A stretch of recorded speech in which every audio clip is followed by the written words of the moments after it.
We are live, guys. 5, 4, 3, 2, 1. We are live all over the internets. We're live. My name is Jason J. Daniel, and I'm here to just go. What is this show about? What the fuck am I watching? Oh, man. You know, Ellie's a bad shot, but she's not bad enough to kill this show. I hope you guys do it.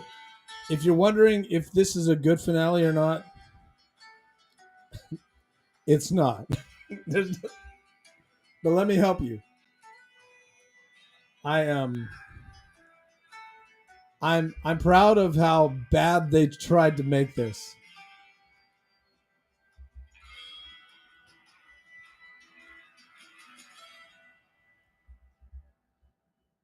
Welcome to the Jason J. Daniel Show. How's it going, guys? My name is Jason J. Daniel. I'm a podcaster, and I'm really your friend. I really am.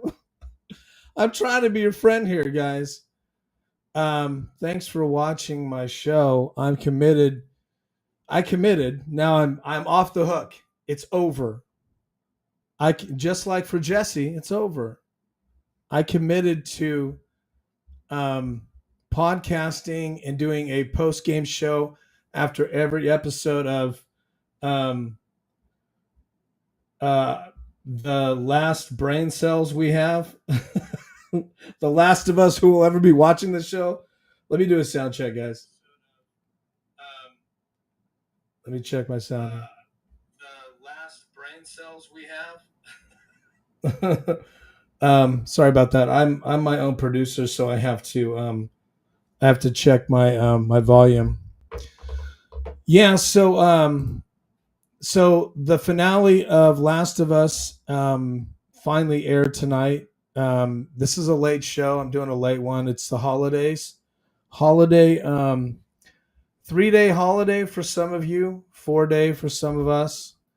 So I've been doing a lot of holiday family stuff, busy days, so didn't get a chance to watch the finale until I'm Pacific Standard Time. Didn't get a chance to watch that piece of shit until I guess 11:30 or something. What time is it now? It's 12:45 my time. So if you're watching this, you might be watching it tomorrow morning, your time. But there's spoilers. Just want you to know. But thanks for watching. It's a real shit show. This show, and I didn't even really take notes like I normally do. I told you last week I wasn't going to do that because they're just insulting my intelligence, and they're insulting yours. So my job, I've taken it upon myself to try to just get us through this nightmare since we've already put this time into the show. So I'm going to be brutally honest, which is what I do. I am honest. I'm an actor, and I am committed to film studies. I study TV and movies, and this has been a great study for me. I've podcasted a post game show after every episode of season 2 of Last of Us, and I've just been utterly staggeringly. Is this a word? Staggeringly, yeah. I've been utterly staggeringly impressed at how bad it is. And what's even crazier is that these people think it's good that are making it. They literally have deceived themselves into thinking they're making something good, and it is a nightmare. It's probably a nightmare to make because of all the stuff they try to do that is so disjointed. It's like a video game. They're like literally, sorry guys, they're literally copying a video game and jamming it down our throats, and it doesn't work, and that's unfortunate. It's clearly easier to adapt books to TV and books to film than it is to adapt a video game, I guess, unless you're a moron like these people. They're literal morons, like literal. Like I was watching the behind the scenes that they do after every show, just trying to figure out what these fuckers are thinking, honestly, when they do this stuff. and they're talking about the motivations of the character, and they just did a number on Ellie's. Like first they ruined Joel's reputation. Oh my ice is melting. I'm on the rocks tonight, guys. We'll get to that right now. But first I'll just say this. First they ruined Joel's career. They ruined Joel's reputation as a character last week. Now they essentially assassinated Ellie's.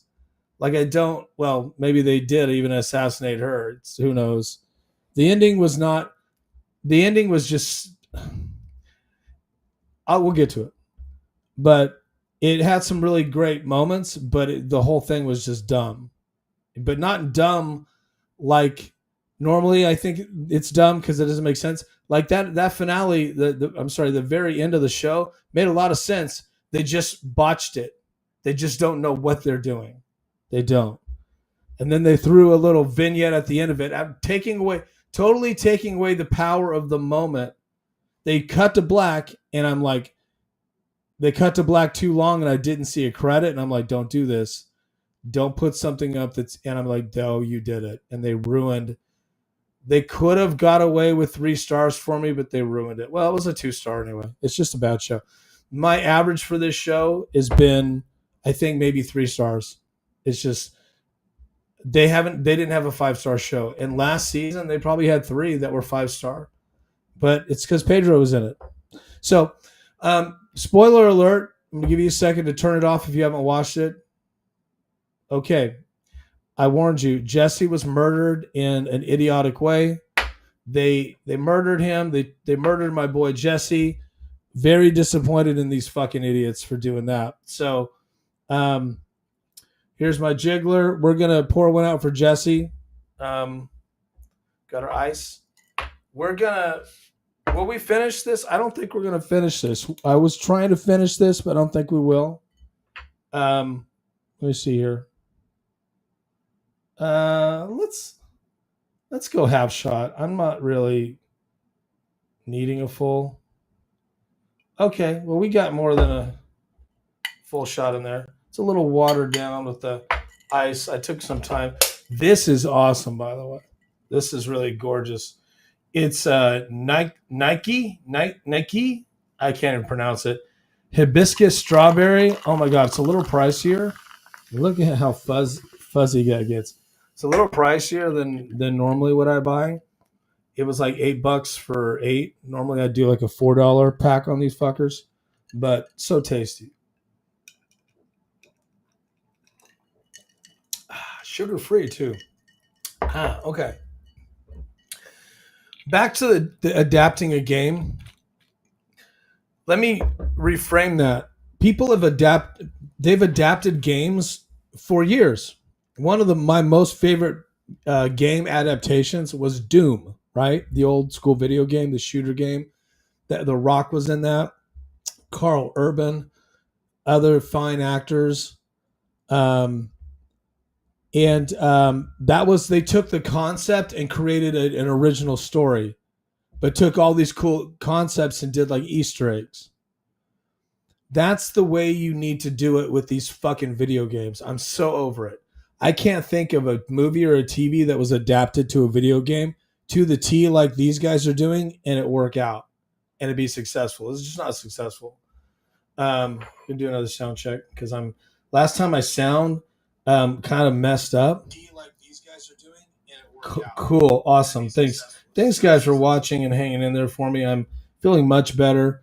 I had a sound issue in my last podcast. I was so bummed, but I'm trying to improve my equipment. So I'll just if you're joining, I've got some of you watching live. Thank you on X. Thank you, Xers. If you're just joining me, Ellie is a bad shot apparently, but not bad enough to kill the show, man.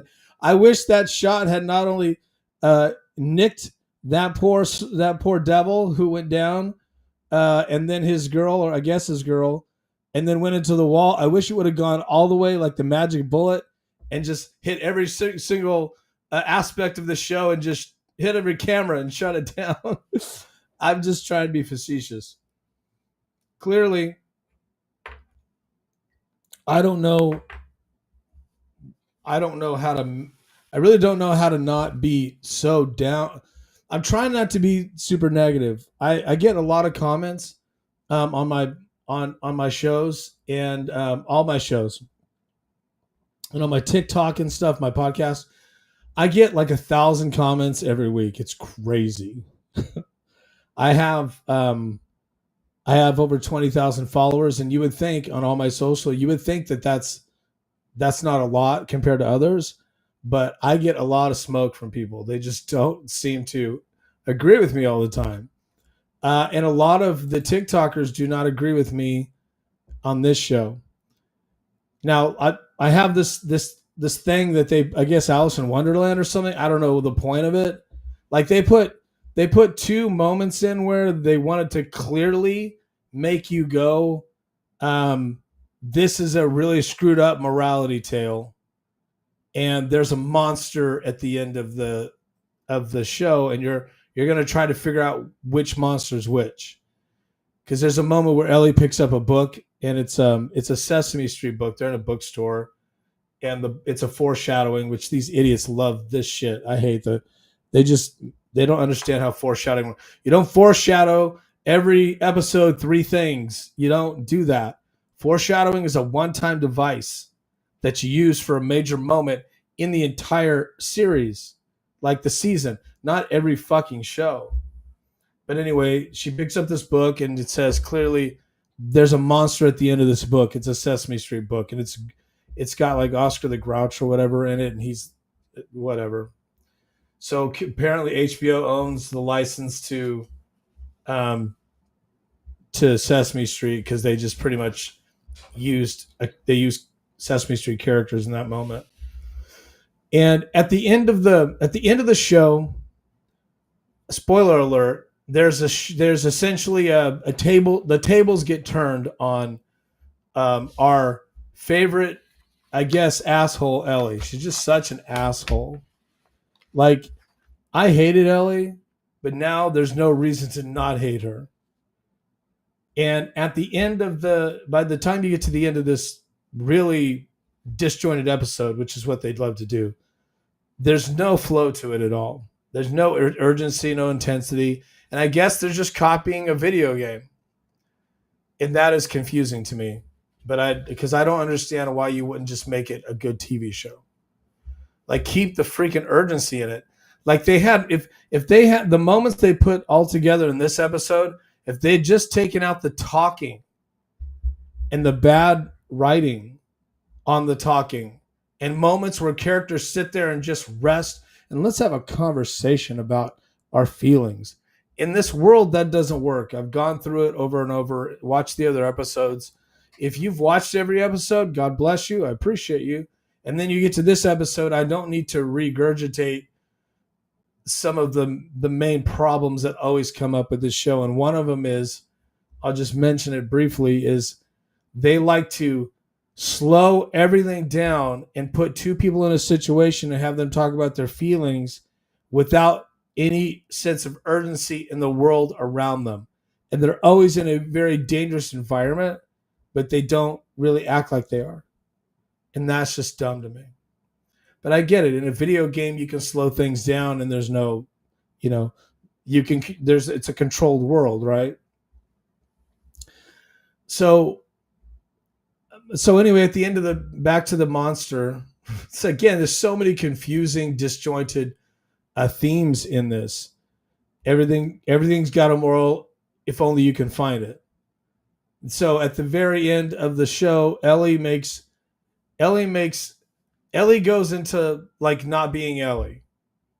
And that's what they love to do with all the characters in the show. They have them do all these things for months, weeks, years, weeks for us, but years or whatever. Then they come to a choice and they make the most dumbest choice that character would make. And the choice is so dumb, it's not in line with the character. And so I'm just like, why? Like, why is this so important to these people to take the characters and just take them down to a down trajectory? Like Jesse, for example, they kill him in this episode, and so before I jump ahead, there's no moral in this They try to basically say who's more moral, Abby or Ellie, because then Ellie does something that basically is flips the script and makes her just as bad as Abby. So they're both really bad at that moment, and then it's like who's the worst monster? Well, the showrunners are the biggest monster. That's the monster at the end of the show. These fucking showrunners. They just wasted our time. I'm not saying it wasn't well done. The show is well done. Like it's done well. Like they're very ambitious. They have really good technical people doing the show, but it's just really bad to watch. It's not fun to watch. It's exhausting to watch and keep track of like where things are going. And then they have a scene of acting that just doesn't work. But so let's get to, so there's no moral in this idiotic show. And I think them doing that just made me go, oh, here we go. They did like that at 27 minutes or whatever. And I'm like, here we go. They don't even know what the moral is. So they're going to try to mind fuck us and make us go, you know, that's what they did. Like they probably cut the show and they're like, this show doesn't make sense. We need to have more of a punch to it because we're morality people here. We're giving you morality lessons. Well, they're really bad at it because it's all mainstream stuff. Now they essentially do a pro-life thing. Sorry, my phone distracted me. Essentially, they do essentially a pro-choice thing. So they jam their social agenda moment in a conversation about a choice that Ellie makes. We'll get to that. This won't be a long show because I didn't take a lot of notes. I mean, I have it up here. I did take some notes because I can't stop myself, but not like I normally do. I'm really glad this show's over. I'm excited. I'm going to take a month off from doing TV reviews, and I'm looking. There's some really good shows coming up I'm excited about, and it's not going to be this bad, guaranteed. So I'll keep you posted on that. The next show, okay, if something doesn't pop up before August, my next TV review will be August. Sorry, I'm working on my mic here. So looking forward to that. I did not expect this show to be this bad. It was really good last season. I mean, it wasn't perfect, but it was really good. So I'll just give you this. I'm giving this episode 2 stars. So one of the most confusing pieces of garbage ever to be put into a television show. It's one of the worst finales ever. It was well done, but as far as a finale for the fans, it was just garbage. Or for new people that are trying to be fans of this, they just don't care. They don't care about people that aren't obsessed with this video game. They just don't care. Honestly, it was one of the worst, but yet interesting finales I've ever seen. So it had some interesting moments to me. And in a lot of ways, I was really intrigued. But the way they killed Jesse was just dumb. But it shocked me. I got at him. I jumped off the couch. Was, oh my God. You know, that's what I do when a show gets me. So they gave him a sucker's death, though. And it was just so fucking dumb. Getting into young Mazzino, I think is his name.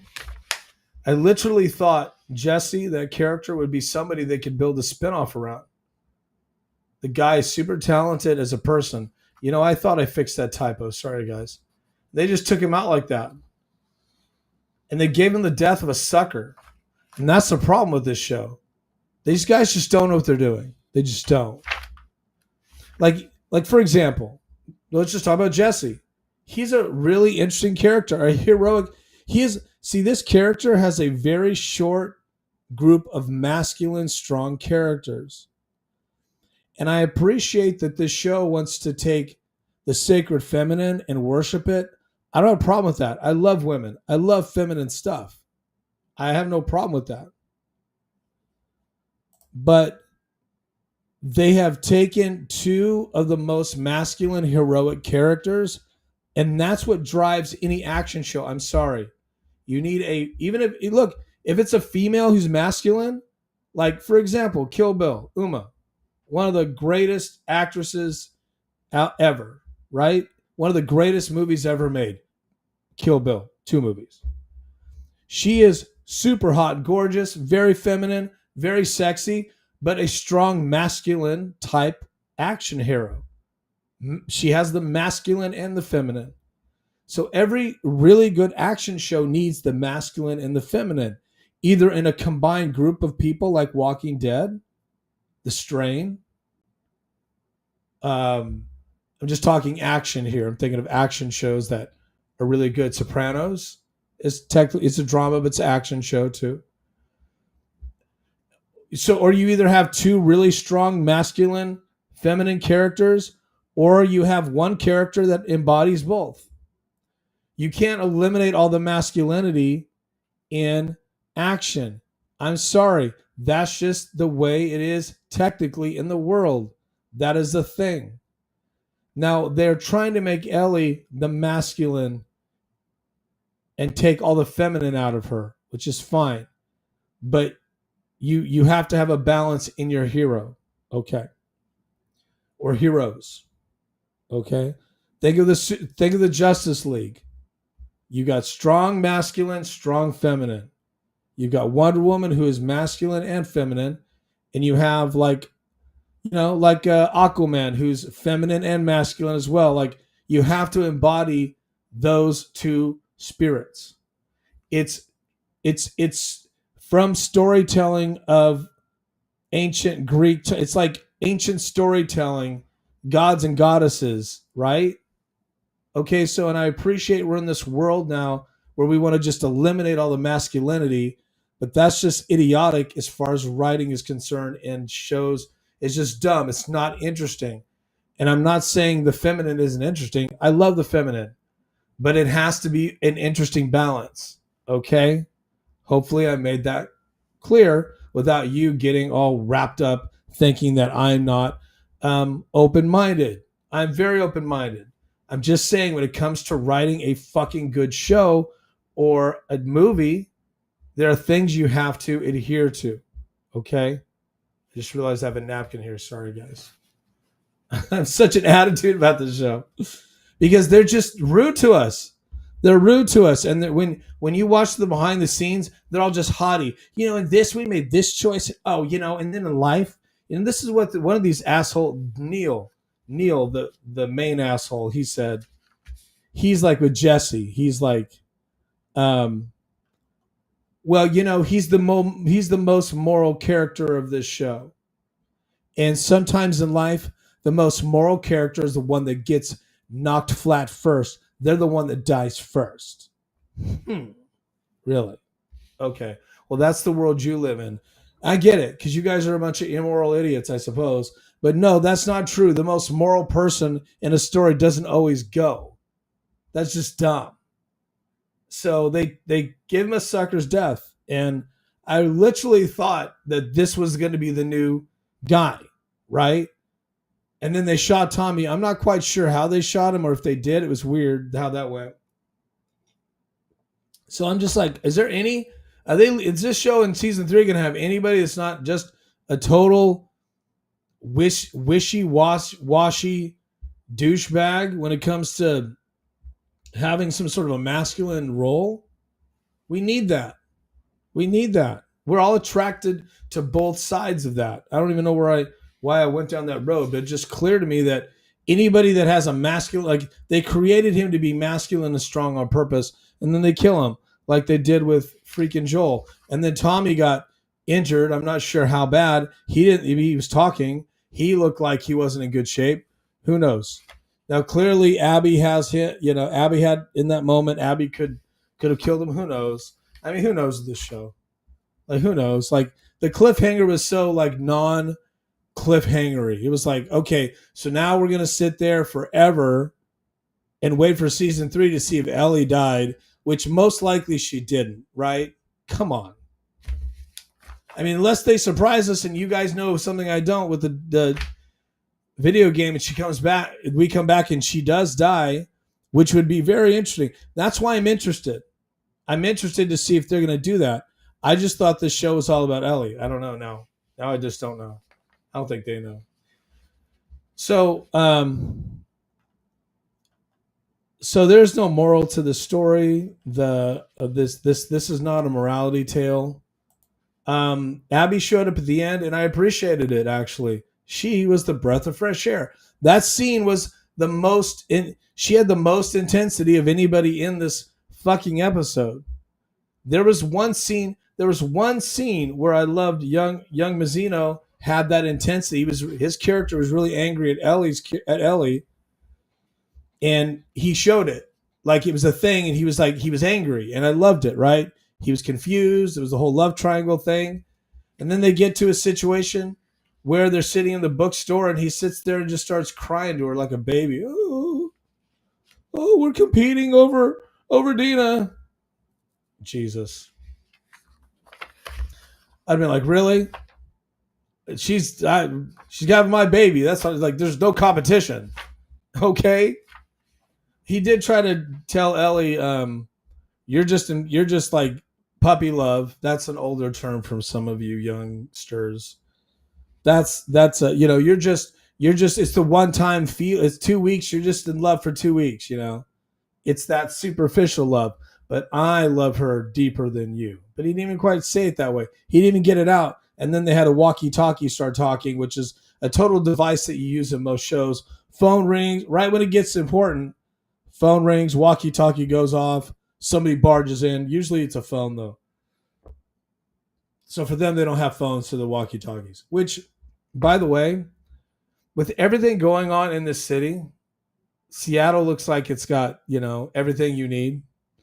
Or a Jackson Hole got everything. Why wouldn't they have cell phones working? Right? Wouldn't that be the first thing they get working is the internet? They get all this other complicated stuff. So again, doesn't make sense. And I understand these guys are all in Seattle. They're all like trying to war each other. And apparently it's a war between the Seraphinian guys. I can't even pronounce their dumb name. That's even another dumb aspect of this. If it's Game of Thrones, I can understand that. Everybody has Game of Thrones-y kind of names, and you never really get a handle on them until you watch it like for the third time. I can appreciate that. But I can't appreciate this doing that with a group that's like, there's no point. Just give them a name we can understand. Like the cult dudes. They showed a little mini cult kid, which is great. He was my hero. He tried to save us all, but they couldn't finish the job. So back to Abby. So she hit the mark on that. Like, remember when she showed up in the beginning of the season, I was really, really not feeling her approach to that scene. Now after looking back, that was the best episode of this season. That was a finale episode. Or like the number one, like they just don't, it's like they need to go to show running school.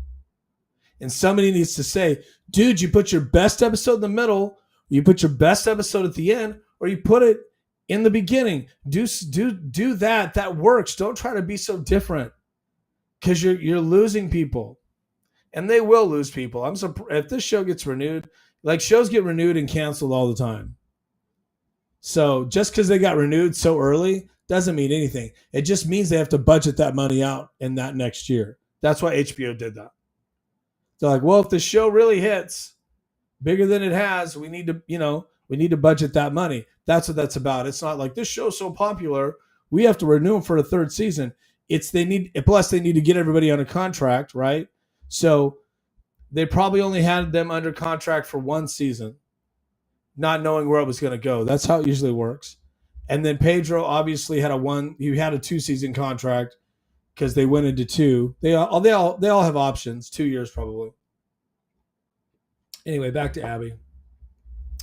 But yeah, so now I kind of understand a little better about the actress who plays Abby. It was a really tough thing to hit, and then this time she had an opportunity to do it again. And it's a great moment for her. She had it down, the intensity. She was upset. She was like, they didn't change the script on her at the last minute, which is what they did. If you Google it, there's articles saying, if you didn't see my show, I forget which episode it was, maybe episode 4 recap, that scene with Abby in the golf club and her killing Joel, they had added a monologue in it at the last minute. The director wrote a monologue and gave it to her, and she had to learn it and execute it like without a lot of time. And I could tell. I'm an actor, I know. And it didn't work for me. And they tried too hard. So because of that, I didn't give it a 5-star. It just really took me out. This did not take me out. What did take me out is Bella Ramsey being like a little pussy when she's facing Abby. You would think she'd be like, did she kill? Like, it's not, they're idiots. They're idiots. And they even said they wrote it like that on purpose when I watched behind the scenes because karma. They wanted to put Ellie in a situation where she had to beg for her life for her friends. Karma. Dumb. That's not, by the way, that's not how karma works. These guys. Karma's not, you're going to have a gun in your face and you have to make a choice to save your friends. So everybody else, but in that scene though, everybody else was super flat to me, which was weird because, so Jesse's killed and his dead body's in the scene. So he's not in the scene. He doesn't have a line in it. He's dead. So for being dead, he looks really dead. And Bella comes out and just acts like a little, oh, my friends. Oh, I'm so sorry. Which was not consistent. You know, here I am again on the consistency of character development. Ellie is so passionate about killing Abby. Right? That's what we've all heard. She goes, we have to go on for weeks and hear it. 7 weeks of this shit. Everybody's trying to talk her out of it. She tries to round up a posse to go kill Abby and the Abby bunch. They walk to Seattle. They go through all this chaos. In this episode, she crosses the ocean or whatever, is the Seattle Ocean there or whatever. Like the little, you know, she gets in a boat and crosses the perfect storm. Shout out George Clooney. And does all this like stuff and almost gets hung and all these things to get to find Abby, and doesn't find Abby, finds 2 of Abby's crew, eliminates them, but then acts like a pussy about it, like acts like she's dumb. After being so mean to Nora and murdering her or leaving her to die as a cordyceps or whatever. And then in the beginning of this episode, she's like, I feel bad about it, essentially. Then at the end of the episode, she finally gets Abby. And then she starts, it's Abby. Oh. So dumb. So I don't blame Bella Ramsey. She's just given a shit script. Like in that moment, Ellie would be like watching Jesse be killed. So essentially Abby kills Jesse like a coward. She kills him laying in wait. That's like the worst sucker move. Abby's a sucker. We know that. Abby is her character is a conniving sucker that will get you when you're weak. Get you when she has the advantage. She is that character. She's not brave. Make that what you will of it, but that's another deep dive you could do in this character. She lays in wait. I'm not sure how she got the drop on Tommy, but she did. So Tommy, we don't know where you have no idea where Dina's at. Tommy, she gets the drop on Tommy, who's a trained killer. Somehow she overpowers him or shoots him or something. I think she must shoot him because you hear gunshots. And he's out, and then Jesse comes in and she shoots him like a coward. He hits the ground. She shoots him before he even knows what's happened. He goes to Jesus land. Boom. So he's lying there with a hole in his cheek. They clearly go, he's not coming back from this. Okay. And then Ellie jumps down under the bar and hides. And then she comes out when Abby starts, who's there? Throws her gun out. Really? That's not Ellie. Ellie earlier in the episode was willing to go chase down 4 or 5 heavily armed wolf bandits to protect some seraphim dude for no reason, just because she's a do-gooder. She had to be talked out of that. So she'll do that. She'll cross an ocean to get Abby. She'll put herself in mortal danger. But then when the person who she's been trying to get for the whole season shows up and slays young Mazzino like a sucker, she doesn't get intent. Like there's no intensity in that. There's no, oh my God, there's no, I'm gonna kill you. There's none of that. There's none of that. Yes, you're like, but like that vicious, like, like that, just none of that. Like, the truth is she'd rush her. Everybody knows in that situation, if someone draws on you and you're in that situation, you rush them. You don't go, oh, please don't kill my friends. I'm just talking about in this world of people are just they're using guns for years, 20 years in this apocalypse. They've been drawing guns on each other. Okay. These are trained. They want us to believe these are all folks trained in the art of killing, right? In self-defense. There's no gun control here. Sorry, Seattle. Shout out woke mob. And so the moment Ellie, who has no impulse control, the most immature, no impulse control, lunatic character in this scenario, Ellie, when she has a gun drawn on her by the person she has vowed to kill, she doesn't rush her, knowing that in that world, in any world, somebody draws on you, you rush them because they're going to kill you if you don't. They're clearly going to kill you if they draw on you. So anyway, I jumped into it early, but that's just, so the finale's a mess. But back to Abby, she's the only one that had the intensity, and I loved it. So we'll get back to the finale. So there's so let's just really quick. I'm jumping ahead. Let's just break this down. I put this right at the wrong. Let me fix this. Let me fix this on the fly because this is a really important graphic. Okay, cool. So I watched the behind the scenes, and the writers and the showrunners, they talk in the behind the scenes clip that they show. It's pretty clear to me. They're just confusing. They're confusing human beings. They don't understand how humans have emotions. They just don't. These people are confused. They just seem really confused to me. They're like, oh, then now this is our, Ellie has to get karma. They just seem really confused to me.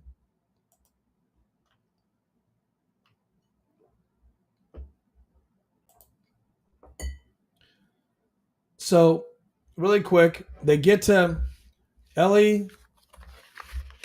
They have Dina. I'm going to wrap this up, hopefully in 15 minutes. So I'm just going to try to get to my points. Because, again, it's just a bad show. I'm not excited to talk about it. I mean, I am because I want to help some of you guys. Because if you think this is a good show, I want to help you understand why it's not. So you can look for really good TV in the future. So the whole first half is slow and stupid. It really is. There's a really cool scene where Jesse though pulls the arrow out of Dina, and apparently she doesn't bleed anymore, and he's like some combat surgeon. Fair enough, but like it is a situation where they don't shake it off, which I appreciate that. They give you that in-depth thing, and then they give you some insight. She's like, I can't drink booze to kill the pain. You got to keep me alive. And then Jesse picks up on the fact that Dina's pregnant. Now, why she wouldn't just say, I'm pregnant, dude? That would have been a greater moment. You got to keep me alive. What? I'm pregnant. That makes more sense. That you would just shout it when she's in a lot of pain. Like, this is, why are you keeping secrets when you could die, right? It's a whole, like, she's keeping that secret. And he's like, what? Just do it. She's like, not telling him. And he's like, later on, he's like, she's an alcoholic, essentially. But now she doesn't want to drink to kill the pain. Now, I would say this. A pregnant woman would probably take the drink, honestly, in that situation, because I don't want to speak for a pregnant woman. I've never been one. But I'm assuming if you need to kill the pain, one drink's not going to kill your kid. I mean, I'm not condoning it. I'm just saying, look, we're in this world. But it's fine. But the whole keeping a secret made no sense to me. But it led to a confrontation between Ellie. Again, it's a whole like thing to get you to a thing. And it's like, just talk about it, man. That would be easier to talk about it. Then they're awkward then you go back to the same scene and rewrite it. They're awkward. and then young Mazzino can confront Ellie, and it's more natural. It makes more sense. But again, very confusing. And so the writers, they just don't understand human emotions. They just don't. They just don't. They're pampered. They all live in a world where they just can write. They just essentially create their own world here, and not really have to be bound by the laws of like human emotion. For example, the situation that Ellie gets herself into, where she's first of all, it's preposterous to think that she could get through this entire gauntlet of rain. There's this whole rainstorm she goes through. She gets in a fishing boat, gets flipped upside down, survives that. I knew that was going to happen. I'm like, that you can't put that kind of a boat in that ocean. I'm not even a fisherman. I know that. So I saw that coming. The boat flips. She gets they almost strangle her. Like she gets captured by the Seraphim dudes on the beach. They try to strangle her. Serendipity happens to show up in the form of an explosion. Everybody decides to not kill her and just leave her at the moment. Again, that's not consistent. You would at least go, hey, we've captured this chick. You would think she's part of the right. You have an explosion. You would think, oh, this person's part of it. Why would you just leave her? So you leave her, and then she goes back in the boat again, which nobody would do that. Nobody would do that. Not if you almost died. And not to mention, you're going to have hypothermia. You're not wearing a rubber suit, and you don't have insulation, and that's you're still going to get hypothermia in that situation. It's rainy and cold. She's walking through it's just dumb. And then she finally gets there. She breaks in there, and then she has a moral dilemma. But anyway, before we get to that, so let me just recap. They pull the arrow out of her leg. Dina decides to be barricaded by herself. Again, it makes no sense that they haven't already found them there, but whatever. Young Mazzino and Ellie go on a hunt to find Tommy. They decide that Tommy's here, and then Ellie, with her secret agent information she got out of her interrogation, because she's a wizard at interrogation now, she figures out Abby's over here. They go up in a building. They're looking at the city again, which the visuals were really dope on this episode, by the way. Super beautiful. Great visuals. I was like, wow. Even the perfect storm ocean was cool. A lot of great visuals. And they decide to split off. Young Mazzino goes to find Tommy, and they have an argument, which is pointless. No one would do that in that moment. And then Ellie and him are arguing with each other. And Ellie's like, I'm here to kill Abby. And again, Ellie's so focused on killing Abby that she's willing to destroy her relationships with everyone, leave Dina behind, go into the storm and almost die, kill 2 people, which she ends up doing. Well, 3 people. 2 people and a baby. Spoiler alert. Yeah, that was awkward. And then when she finally gets Abby, who kills young Mazzino, Abby draws on her. That's not enough to get you upset, Ellie, and attack her. The coolest ending would be Ellie's like completely like not phased because of her hatred, because that would be consistent. When she sees Abby, she sees death, red, rage, and then just attacks her. And then that would have been a cool ending. Right? Then you have the clash, right? You don't know what's going to, because then that's more interesting to me rather than the way they ended it, which is very a la Sopranos. Shout out to Sopranos, David Chase. They ripped off the Sopranos. Like, what show did they not rip off, these guys? They ripped off all the good shows and managed to fuck all that shit up. So Ellie, going back to Ellie and young Mazzino, they split up. Ellie she goes where she thinks Abby's at. She sneaks in. She's like, crawls through the roof. She's like the super ninja now. Instead of just going through the front door. Or instead of finding a door you can just like get into. Because in this world, apparently it's easy to get and break into anywhere. She goes through a skylight and jumps down like a ninja. Come on now. So she gets the jump on 2 of the. I believe that chick was there. There's a guy who I know that guy was there. I thought he was Abby's boyfriend. Maybe he was then. Not now. So he's there, and they're in this area, in this aquarium, and they're having a conversation, him and this girl. I think she was probably there. and they're saying Abby's kind of got a screw loose.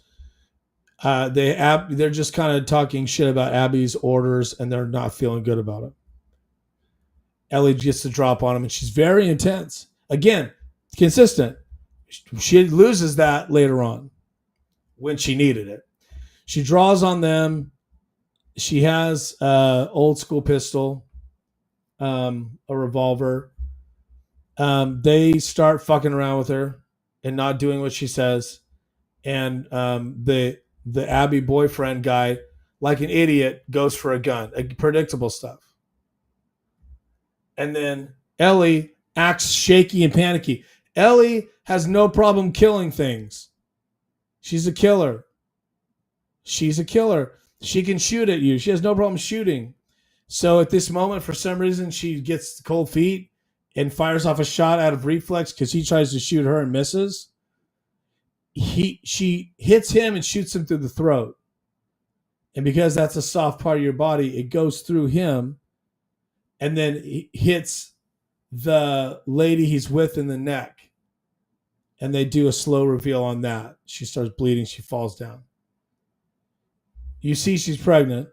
She pulls her shirt up, and then she tells Ellie, I've got 30 seconds. Nobody does this. Got 30 seconds. Can you do me a fave?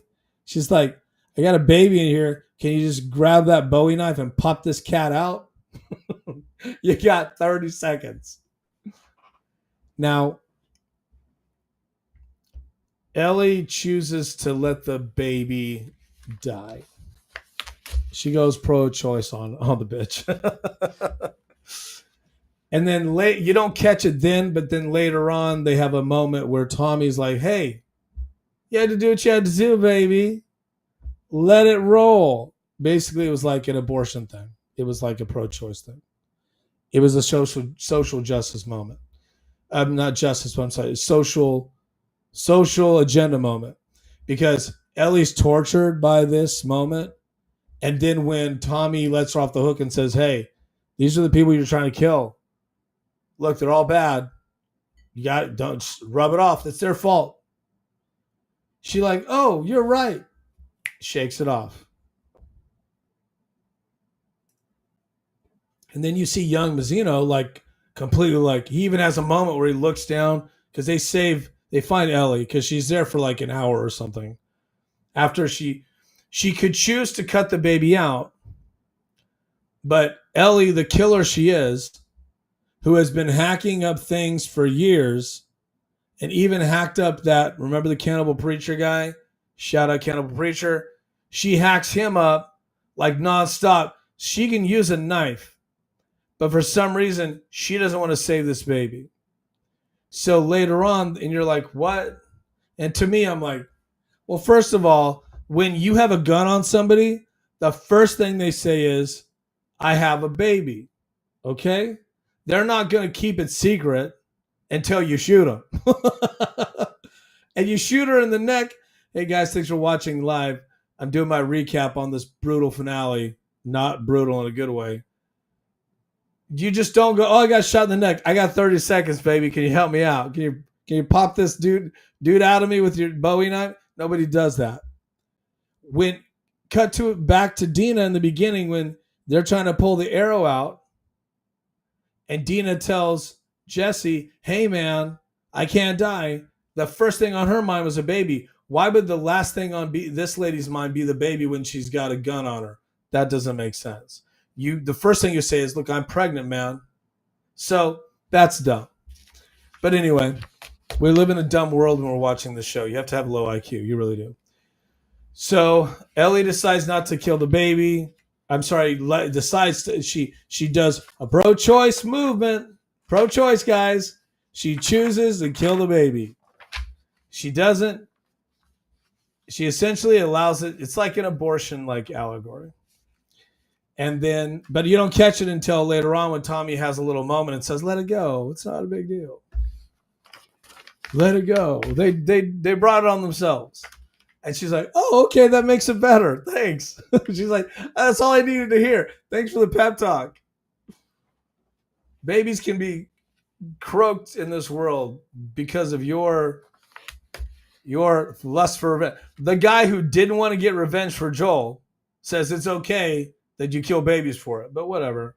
Look, I understand in this world there's a lot of people getting killed and babies getting. Like I understand in the world bad things happen to people, but this is a TV show.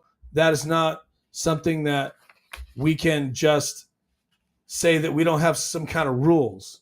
There are rules to these things, right? Because why are there rules to it? Let me help you. It takes you out of the fantasy of the moment. So, for example, when she gets shot in the neck, oh my God, 30 seconds. I was working with it because I was like, oh my God, she's pregnant. But then I was working with it. And then when she reveals I'm pregnant, I'm like, are you serious? We're doing this. Now, I actually thought Ellie was going to cut the baby out, which I thought would have been interesting. And then I thought, okay, cool. Now then I thought, okay, the Abby revenge thing, gonzo. Now it could be in the video game, Abby has to make a choice. I'm sorry, Ellie makes a choice, and that's when because video games have choices. I could tell in moments in the show where they kind of give Ellie a choice. They did that earlier in the show when she's arguing with Jesse in the skyrise, looking at the city. Do we help Tommy? Do I go for revenge? Right, make a choice. So anyway, social agenda moment. Clearly, she lets the baby die. She's a bad shot. Wait, Ellie does not believe in gun control, but she believes in pro-choice. Okay, so we got that political thing down. And so what I came to on the Ellie letting the baby die, because she just doesn't do anything, and then she starts crying over the bodies and doing something she just wouldn't do. Now I understand the baby situation is kind of jarring to people, but you're talking about a person who has no regard for anybody but herself. I mean, she's willing to try to take Jesse's baby from him and be the dad. Like, she doesn't care about it. And even Jesse says, you're the most selfish person. He even said that. Do you understand what you're doing in my relationship? He's basically like, you're in the middle of my relationship. Now she's pregnant. Can you understand? Like, and the truth is, in real life, that stuff happens all the time. The third wheel, you're out of it now. We have a baby, right? Just stay out of it. You're not in love with her. It's my kid. Doesn't happen. Even if you're in love with her, not happening. Now, I get that they're doing it because of the social agenda. Well, let's talk about life here. So again, why do we want rules to be established even in these fantasy worlds? Because when people do dumb things and characters do dumb things that don't make sense to our compass of how life usually goes, it takes us out of it.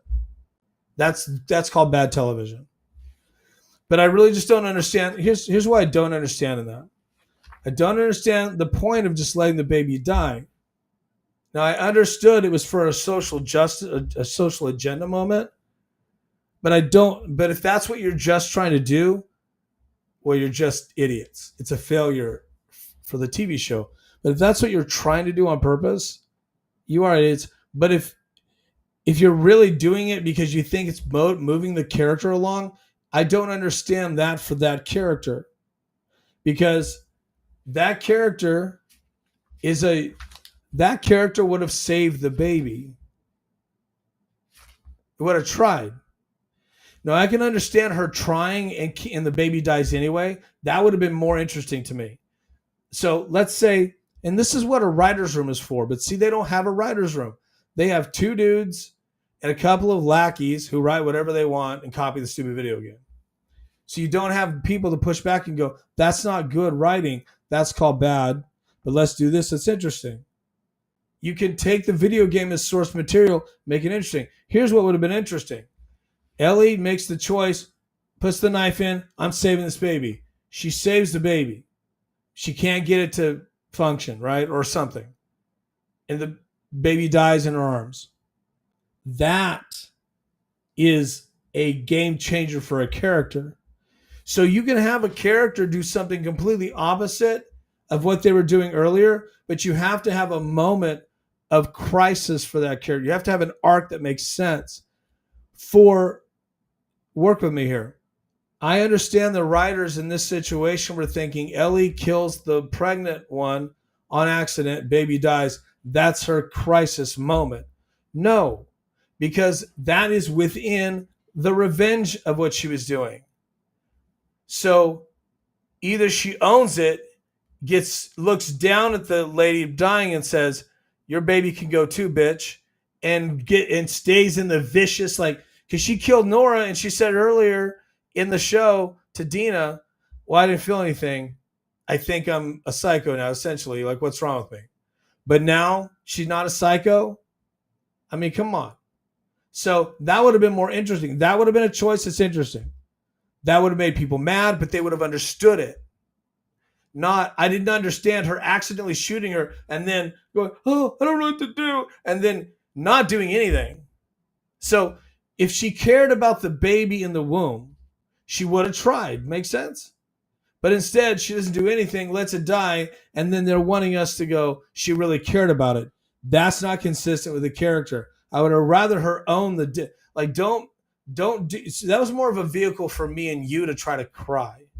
That was more of me. That was more for us to be softened up because they knew that they were going to try to do something like kill Jesse, which was dastardly, and they wanted us in a. They're doing this on purpose. They're trying to give you these emotional bombs so that you don't see the fact that they're going to kill a really good character, and they want you to gloss over it and feel like that's not as important as the baby situation was. To me, they're equally important because they're just badly done writing. And in fact, as far as the production is concerned, it was a pillow. You could tell she didn't look pregnant. Like they hit it, like you had no idea. And again, bad writing when you surprise you surprise the audience with something, and then you give them an emotional punch because of something that you hid from them when you could have gave it to them, right? For example, Jesse. Here's the difference. Jesse running out in the heat of the moment, clearly because he's trying to save Dina and Tommy, walks out and gets ambushed and killed. That's emotional, but that is acceptable in the rules. That's could happen. Not this, I'm pregnant, but you can't. My point is, you can't give anybody a heads up on that. Like they have the heads up. There's danger. You don't know, you and the character you're in the same predicament. You don't know what's beyond that door, which is a really good vehicle for writing. And he goes through that door, you accept that danger. We're all accepting the danger. He accepts it, you accept it. He doesn't stop and go, let's be cautious here. He flies through that door and pays for it. And you as an audience member can appreciate and understand, oh my God, you're in it. I was like shocked, but I appreciated that. That's grounded in reality of that character choice. When the lady is getting a gun pointed at her by Ellie and she decides not to say I'm pregnant, that is the writers trying to shock you and surprise you. That's called asshole writing. That's not fair to the audience. And I was like, really? Okay, she's pregnant. Oh, really? Now we're going to go down. Like, I was like, really? Now you take it down this road. But they could have saved it for me if she had tried to save the baby and done something interesting with that. So I could see Ellie. The two choices are Ellie tries to save the baby, and then the baby doesn't make it, and the baby's in her arms, and like that's a moment. That changes a broken. That will break a brittle heart, a stony heart. That would do it. Or a little child or something like that would be painful for a character like that. Thanks, you guys, for watching. I'm wrapping up. I see you guys. I can see when people are watching live. I'm wrapping up season finale, Last of Us, season 2, episode 7. Thank God we're through it. But I'm just talking about, spoiler alert, I'm talking about Ellie's choice. So Ellie has a couple of choices, which is interesting in this this episode, and I could see it coming throughout the season.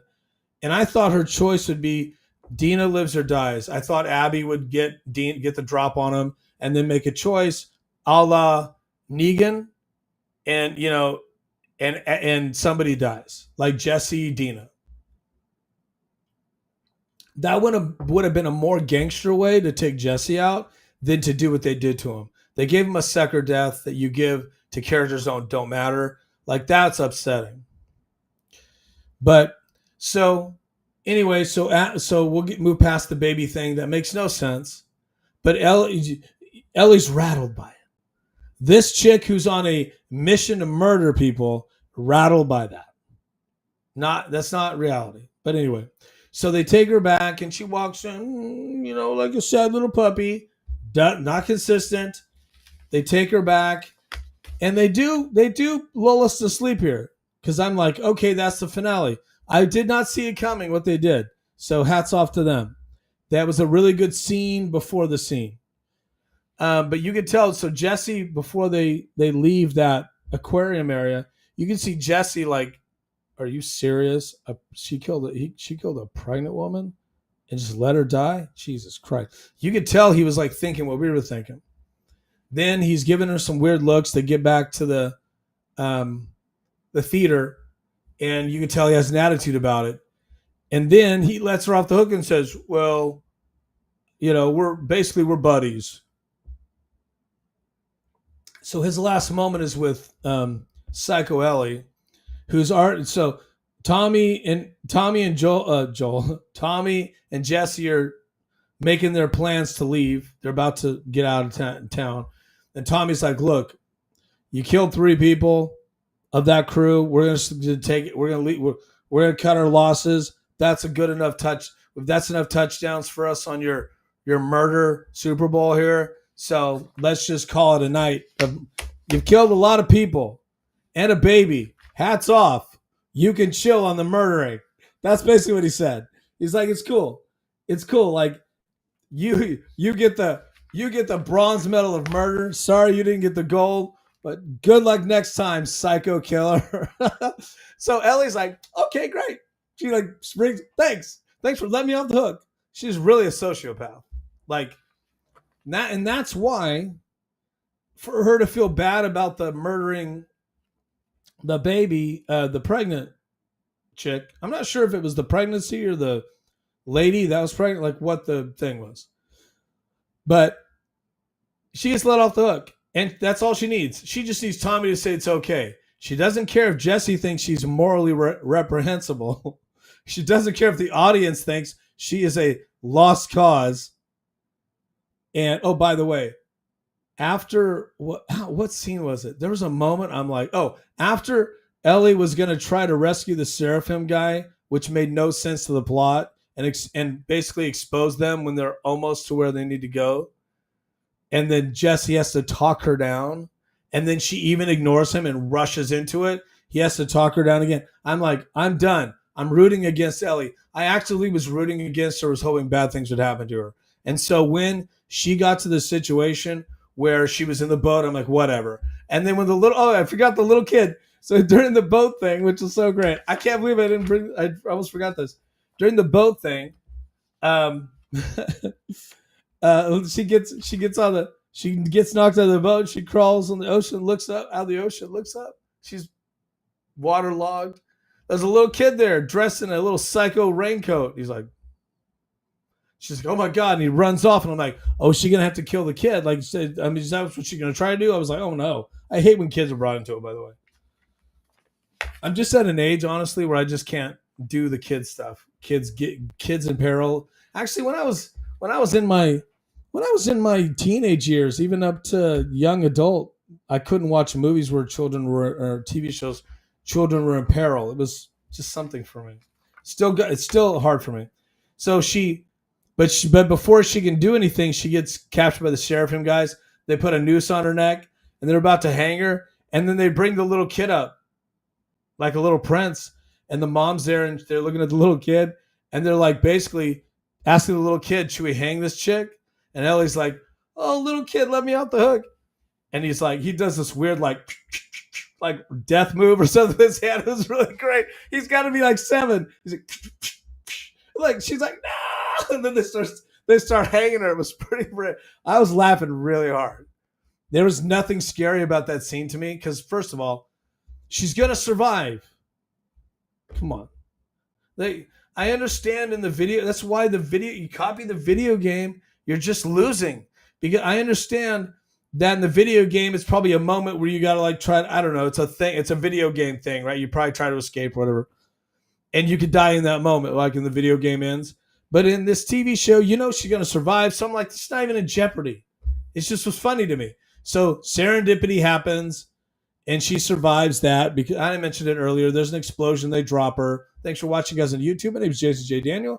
I'm doing a recap of Last of Us, the last episode. So I'm almost wrapping. You guys can back it up. While I'm live, by the way, you can back it up and watch the beginning of the show. So anyway, that was great.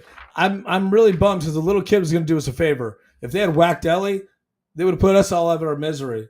Anyway, so back to the end. So young Mazzino and Ellie have this heart to heart, and then he talks a little shit to her, but then says, "But you know what? You're a lunatic, but I know you would have tried to save me." Because she was like, "Why did you come and save me even though I was disrespectful to you?" Which is like her MO. And he said, "Well, one, you're like that. That's who you are. And two, you do stick. You're really loyal to your friends, and I'm loyal to you." Well, that's not true, because she fucked Joel over when it came to the scene last week with Gail and her husband, where Ellie basically just ratted Joel out, which wasn't consistent with her character back then. So they're just doing things with Ellie just to do things. It's not consistent writing. So anyway, so they have this heart to heart, and then bang, bang, bang, we hear some, and then you're like, what the hell? And they have a moment where they're running up out of there's a long enough time where you're like, oh my God, what's going on? So you're able to really go, okay, now and that was really smart. Again, the show's well done. It's just poorly written. There's a difference. So they give you enough of a gear shift where there's enough moments, like 5 to 10 seconds, where they're having to run up and then go through this door blindly, and they don't know what they're going to get. And Jesse gets a bullet to the cheek. And then she goes out there and then hides because there's gunshots. Jesse goes down. She hides behind like a bar or something, whatever that is right there, a ticket counter or something. Abby's like, doesn't know who she is, doesn't know who they are. She hunted them down after she was clearly there. Now we know she was in the building. And she laid low because she must have tracked them back. Or maybe not. But she didn't know that Ellie was there until Ellie throws her gun out, which Ellie would never do that. Again, Now when Abby had the drop on Joel and suckered him in and deceived him, and Joel knew he was trapped, and they had Dina and they were going to kill her, he was forced to lay his gun down. It's different. Joel knew, okay, it's a different situation. They had the drop on him. There's no way he could fight out of it. It is what it is. But when it came to Ellie, that's just not the same situation. So she gives in, she buckles. Again, not consistent. And then Tommy's like, just run. Just leave me. Now, I'm not sure where Ellie could have run. She clearly could have ran back into the theater chair, the area, the auditorium. I guess that would have been an option. But instead, she throws her gun out and lets Abby draw a gun on her. Now, Abby's a killer. Bad intentions. She'd shot Jesse in the face. So if you're Ellie, this is not working out for you. You have to character and knowing that she's a psycho herself, she would rush that. She would just rush her, attack her. Now, who knows? Maybe. So anyway, before I go on, she would rush her in a normal circumstance, but for some reason she doesn't rush her. And she sits there like a sitting duck and begs for Abby to take her instead of finishing off Tommy, which it looks like he's injured. You're not sure. He's down like this. He looks like he's shot. He's talking like it.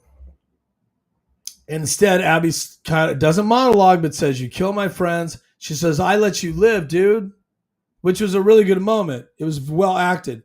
And she's very confused. She's like, "I let you live? And you came and did this? Now here we are, and you want me to let you live again? Or you want me to let any of you live?" And then she shoots her, or shoots at her. She shoots her, and then Ellie goes, "No!" or whatever, which makes no sense. Like, no, I forget. Yeah, something like that. cut to black. Shout out Sopranos. And so I'm like, really? Then they cut to day one, Abby waking up. Then they do the after that would have been perfect. Just stop right there. They just stop right there. Then again, these idiots have to do a whole. They have to do this whole day one, day two thing again with Abby. So we're expecting you come back in season 3. We got to go through 2 more days of this boring nightmare to get back to the moment where Ellie's like, no, where it cuts to black. And you know these assholes are not going to just go back to that moment.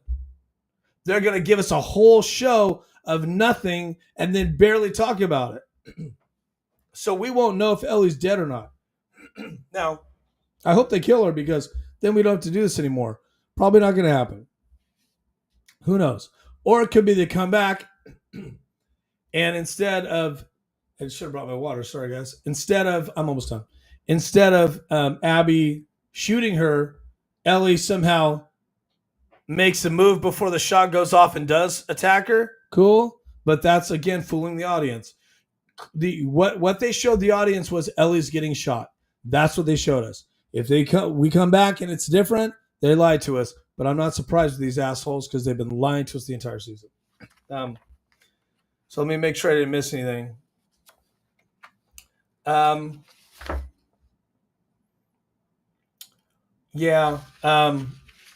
think that's it. You know, though also the one thing I'll mention that I had in my notes was going into the show, I had researched last episode, and remember last episode was a whole lot of a flashback, and it was annoying because I thought that whole flashback piece was what happened between season 1 and 2, which a lot of stuff they were trying to unpack and you were confused by because you knew a lot of stuff happened when they started season 2. And you're like, what did all? And then they unpack some of it, but not all of it.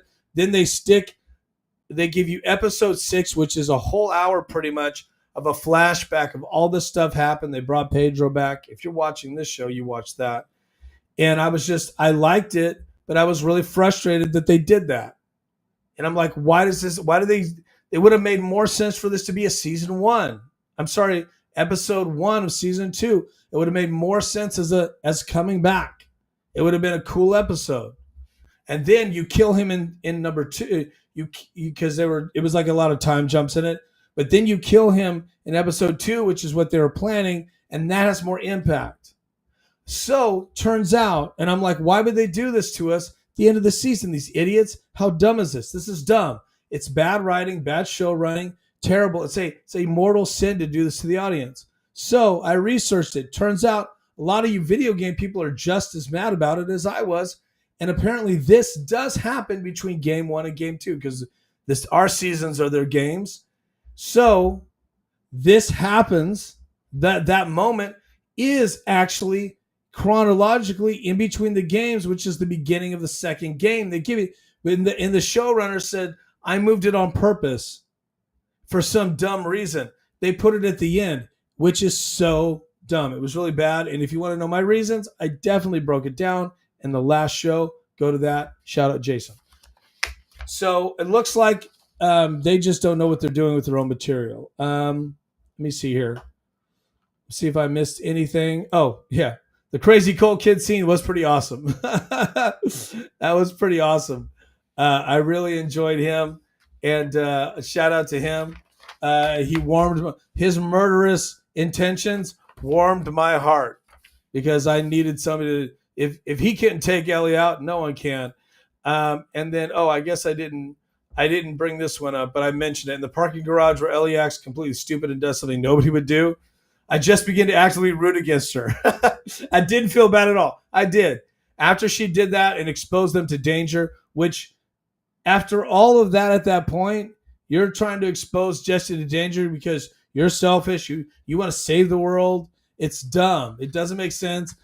This Seraphim guy, you don't know who he is. Now, later on, it turns out the Seraphims tried to kill her. And the guy she tried to save, ironically, that crew would have had no mercy on her. Didn't ask her any questions. And she had no idea what was going on in that garage. I guess parking garage. I think it was. She had no idea what was going on when they grabbed that guy. They don't know how bad that Seraphim guy was. She wanted to rescue him, not knowing that's something Joel wouldn't do, by the way. So it's like so Joel never taught her that.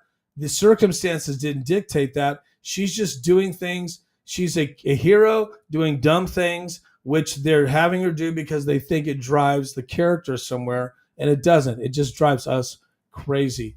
And on that note, this is the very last graphic. The last show of this season I'm doing. Thank God I'm free. Ellie is a really bad shot. We clearly saw that, okay? But not bad enough to kill this show. So that's it. I'm gone. You guys are awesome. I'm not gone from the internet, but my name is Jason J. Daniel. You've been watching the Jason J. Daniel Show. And so let me give you a little commercial before I wrap up. I do a podcast once a week, sometimes more than once a week, depending on what's going on. I do TV show reviews. Now I'm ending this one by next TV show review because I'm an actor. My next TV show review is going to be in probably August. Just depends. There's a couple of shows that are going to start. It's going to be fun, so we watch them together, and then I do the recap. It's going to be a different genre completely. I will try to do a different genre, but I don't even know if there's any good zombie shows actually happening right now. So look for that. Follow me, sub, and subscribe. If you're watching this on X, please follow me. You'll be notified when I go live. If you're watching this clip on TikTok, please subscribe. I do post my clips on TikTok. And then also, please subscribe on YouTube. And also, subscribe on Rumble. Shout out Rumble. This is live on Rumble. If you want to watch all of the shows, if this is the first show you're seeing, go to my archive on YouTube and on Rumble. You can watch all of these shows in order. I do the very first show, and this is the very last show. So you can watch the show. I'm doing the companion. You can watch the show, then watch my breakdown after. A spoiler alert, I hate the show. I tried to like it. The show got really bad, so my reviews get progressively meaner. There you go. There you go. You have that info. Please follow Jason J. Daniel Show on TikTok.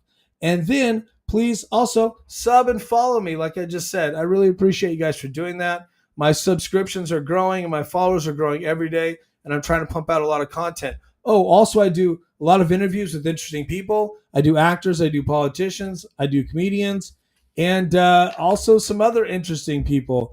Noteworthy people. So I do interviews as well, which is a lot of fun. And then my last thing I'm doing is I do sports. I do a lot of sports. I have a sports TikTok, thousands of followers, and now I'm also doing I'm a big Indiana Fever fan, WNBA, Caitlin Clark.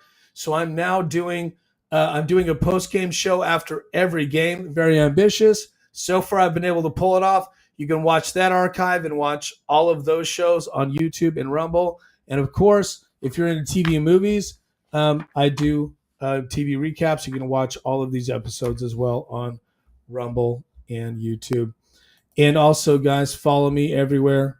Jason J. Daniel. I'm on all the socials, as you would assume. Thank you so much for watching. And I just want to give you a special shout out to you. I know there are people that have watched every show, and you guys do comment. I really appreciate that. I read as many comments as I can. It's very difficult because I get thousands of comments on all my social. Trust me, like on some of my TikToks, I get 1,500 comments. It's crazy. I do try to keep track of those, but if I don't see your comments, feel free to DM me. And I will say this: the journey is over on this series, and I appreciate you hanging in there. And it means a lot. I know you guys watch, and so it motivates me to do this, and I love it because I'm an artist and I love TV and movies. I ultimately I'm a nice guy when I like it, but I'm a critical guy when it comes to these things because it's my career. I take it very seriously, and I also have a lot of inside info on how these things work and how writing works and how production works because of my experience acting and writing. And I hope you can appreciate that, and I hope it's been fun. I'm empty. I have a little sip, but I'll say cheers to you. Thanks for watching, guys. And here's to the next one. We'll see. We'll see if we'll do season 3. I don't know. We'll see what kind of mood I'm in next year. We'll see. But that being said, you guys take care. Have a good one.